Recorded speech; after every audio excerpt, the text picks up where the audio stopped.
एक scene I want to tell you, एक last scene है मेरे कैरेक्टर का। मुझे अपने बच्चों से कोई इतना प्यार नहीं है। मेरी बीवी को हमारे जो बच्चे हैं, दोनों बेटे हैं, एक आप कर रहे हैं और एक भाई है इनका, उनसे प्यार है। मुझे कोई प्यार नहीं, निर्दयी आदमी। और मुझे बीवी से भी नहीं है कोई मतलब। एक ही छत के नीचे एक क्रांतिकारी है और एक गद्दार है। लास्ट का सीन है कि ये अपने बिस्तर पे लेटी हुई हैं और लेटी नहीं हुई, इनके प्राण पखेरु निकल गए हैं। और मैं आके एज यूजुअल डांटता हूँ, मैं बड़ी घृणा के साथ में जो भी बात करता हूँ। मुझे उसी बातचीत में पता चलता है जब मैं डांटता हूँ कि शी इज़ नो मोर। मुझे वो रियलाइज़ होता है, मैंने ऐसा सीन कभी फिल्मों में नहीं देखा, वो ऐसा सीन बन गया थैंक्स टू माय डायरेक्टर, जो मैंने सजेस्ट किया एंड ही अग्रीड अपॉन। मैं इनका श्रृंगार करता हूँ रोते रोते, पहले आके गुस्से में डांटना, उसके बाद में change over of the moment, change over all the thinking कि मेरा सब कुछ लुट गया है और मैं राय बहादुर बनना चाह रहा था। लेकिन फिर उनको सजाता हूँ, उनकी बिंदी लगाता हूँ, उनका मेकअप करता हूँ और वो रोते रोते बातचीत भी कर रहा हूँ, बदहवास भी हूँ। वो मोमेंट इतनी खूबसूरत मोमेंट है, जब भी मैं याद करता हूँ तो मैं थर्रा जाता हूँ कि कभी कभी मोमेंट ऐसी बन जाती है जिसमें कि आप नमस्कार करते हो उस क्षण को जब अब आपको एक उत्तम श्रेणी का सीन करने का मौका मिला। Thanks to the script, thanks to mister Sonkar, that was one of the bestest moment for me. मेरा दिलीप साहब के साथ काम करना, और जब मौका आया है तो वो लाल रेखा में आया है। एक बार शूटिंग होने वाली थी, मेरी हुई नहीं, दूसरी बार, तीसरी बार, चौथी बार कुछ एरेटिक टाइमिंग थे। लेकिन उसके बाद में जब जमा है और उसके बाद there was no looking back. Lal Rekha is a very very important moment in my life, क्योंकि वो स्टिपुलेटेड टाइम में, तो आप समझ सकते हो डीडी में मैं 25 साल के बाद डीडी का सीरियल किया, पहला अजनबी था। वो मुझे हर दिल में ज़िंदा रखा, मेरे गाने को ज़िंदा रखा और वो रोल ने ज़िंदा रखा। उसके बाद मुझे लगा कि ये जो मैं रोल कर रहा हूँ, ये उत्पल शर्मा का, वैसे मैं basically I am a patriot, देशभक्त हूँ, लेकिन कमाल की बात है कि इसमें मैं एक गद्दार का रोल कर रहा हूँ, जो अपने देश के साथ गद्दारी करता है। उसकी ज़मीर है ही नहीं, उसको ये है कि मुझे बहादुर का जो राय बहादुर का जो उपाधि है, जो ओहदा है, वो उसको मिल जाए और कुछ नहीं चाहिए उसको। ना अपने बेटे से इतना लगाव है, ना प्यार है, बीवी को भी वो सही ढंग से ट्रीट नहीं करता। I am sorry, she played my wife Garima ji and I was very bad with her in scenes, very bad. और ये मेरे इन्होंने बहुत अच्छा रोल किया है, ही वॉज माई सर्वेंट, और इनके साथ मेरा जो रेपो था एक अच्छा था।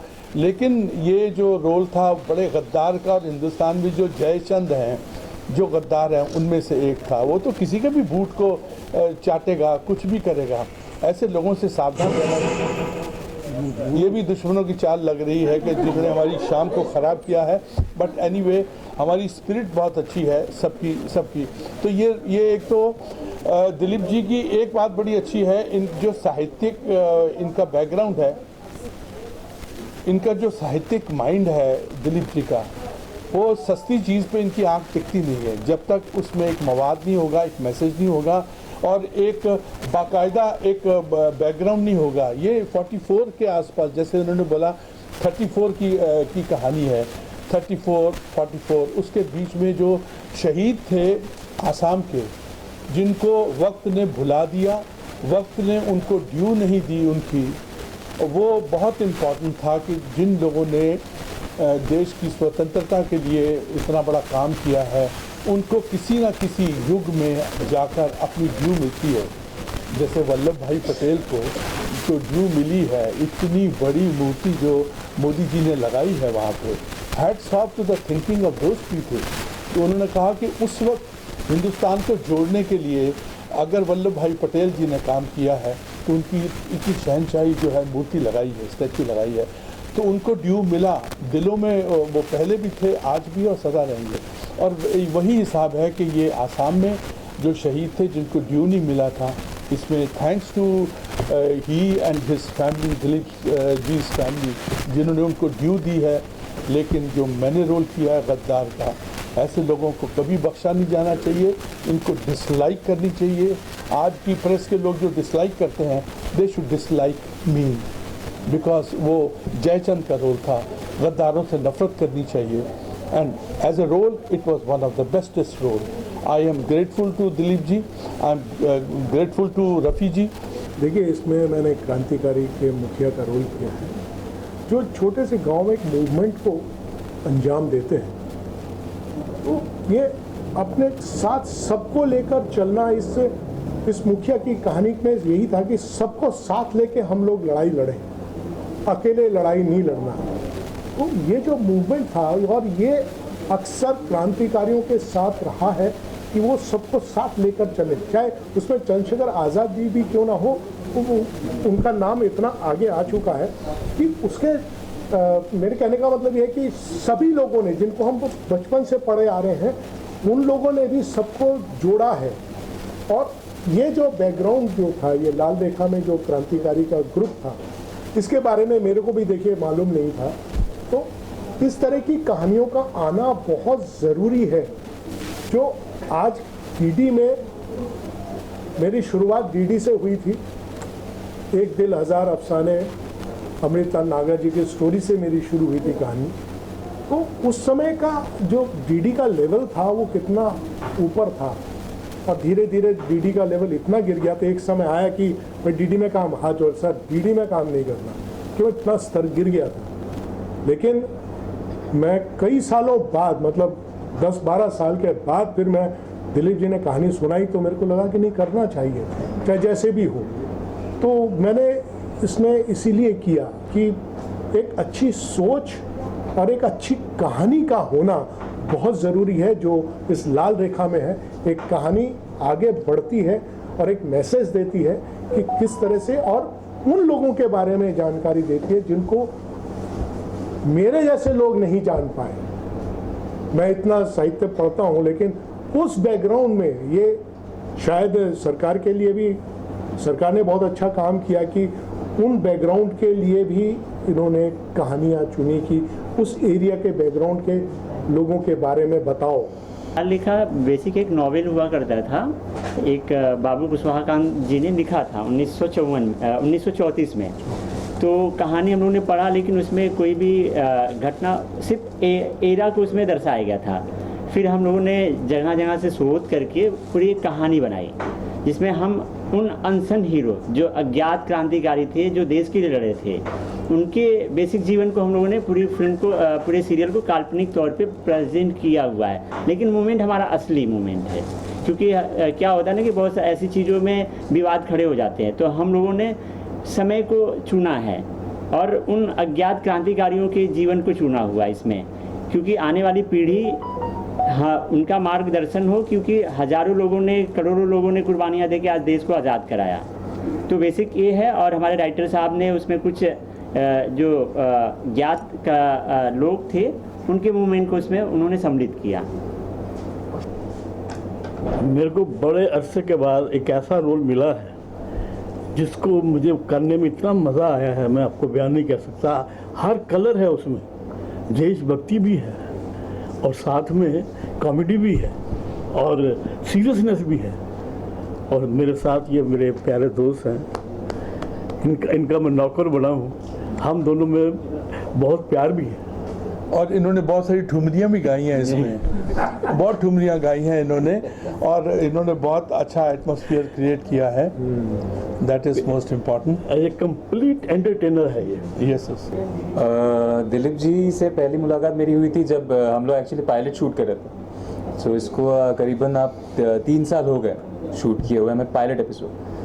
फिर और इनको क्योंकि असम से रिलेटेड स्टोरी है और मैं खुद असम से हूँ, और आप अगर अच्छा, ओके, हाँ सर ओके। तो और अगर बैक स्टोरी देखो आप मेरे प्रेजेंट वाले वर्जन की, जो आर्यन है तो वो भी लंदन से पढ़ा है, मैं भी लंदन से पढ़ा हूँ, वो भी एनिमेशन स्टूडेंट है, मैं भी एनिमेशन स्टूडेंट हूँ। तो काफ़ी सारी ऐसी बहुत ही मतलब क्या बोलूँ, मतलब कोइंसिडेंसेस जैसे होते हैं, जैसे आप पुनर्जन्म की बात कर रहे थे सर, तो वैसे ही मतलब मेरे साथ भी ऐसे कोइंसिडेंस हुआ कि जैसे ये कैरेक्टर बना ही था कि मेरे लिए।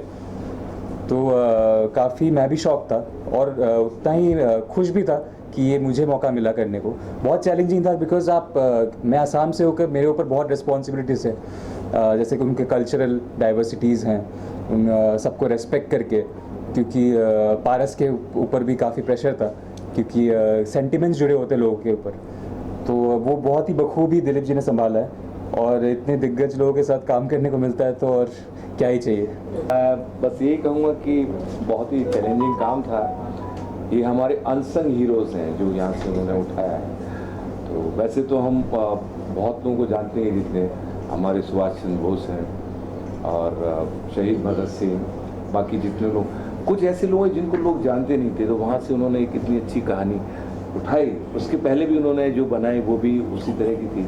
तो उनका जो एक टेस्ट है, एक सब्जेक्ट है, उसी को लेके वो आगे बढ़े हैं। और मैं कहूँगा कि सभी एक्टर्स ने बहुत अच्छा काम किया है, बहुत मज़ा आया, थोड़ी बहुत तकलीफ़ें रहीं। दिलीप जी उनको बहुत ही बखूबी लेके आए, उस चीज़ से निकले। और आज भी इतना कठिन समय है, आप लोग देख रहे हैं कि हमारी इंडस्ट्री में भी बहुत कुछ उथल पुथल हुई है और पूरी दुनिया में हुई है। ये कोविड-19 कोरोना के लेके इतनी तकलीफ, और आज हम जो इकट्ठे हुए हैं यहाँ भी बहुत सारी तकलीफें आई, उनको भी अभी आप देख रहे थे कि स्क्रीनिंग के समय भी स्क्रीनिंग ही नहीं हुई, इसके बावजूद भी हम सब लोग इकट्ठा हैं। वही जुनून है, जोश है। तो मेरा ये डीडी का पहला शो है, क्योंकि इससे पहले हमेशा मेरे माइंड में यही रहता था कि मुझे डीडी का काम नहीं करना, जैसा कि सर ने बोला अभी।